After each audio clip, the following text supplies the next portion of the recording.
Menteri Koordinator Bidang Perekonomian Airlangga Hartarto memastikan kenaikan tarif pajak pertambahan nilai atau PPN menjadi 12% di tahun 2025 akan terus berlanjut.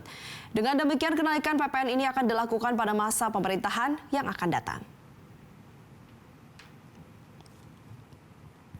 Airlangga menyatakan ketentuan kenaikan tarif PPN ini akan berlanjut pada 2025 karena hal ini juga sudah merupakan keputusan masyarakat yang memilih pemerintahan baru dengan program-program keberlanjutan dari Presiden Joko Widodo.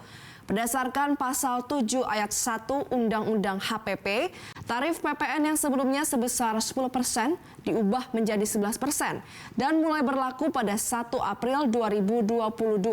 Lalu kembali dinaikkan menjadi 12% paling lambat pada 1 Januari 2025. Kendati demikian, pemerintah sebenarnya memiliki kewenangan untuk mengubah tarif PPN menjadi paling rendah 5% dan maksimal 15% melalui penertiban peraturan pemerintah atau PP setelah dilakukan pembahasan dengan DPR, sebagaimana diatur dalam ketentuan pasal 7 ayat 3 Undang-Undang PPN. Jelajahi cara baru mendapatkan informasi. Download Metro TV Extend sekarang.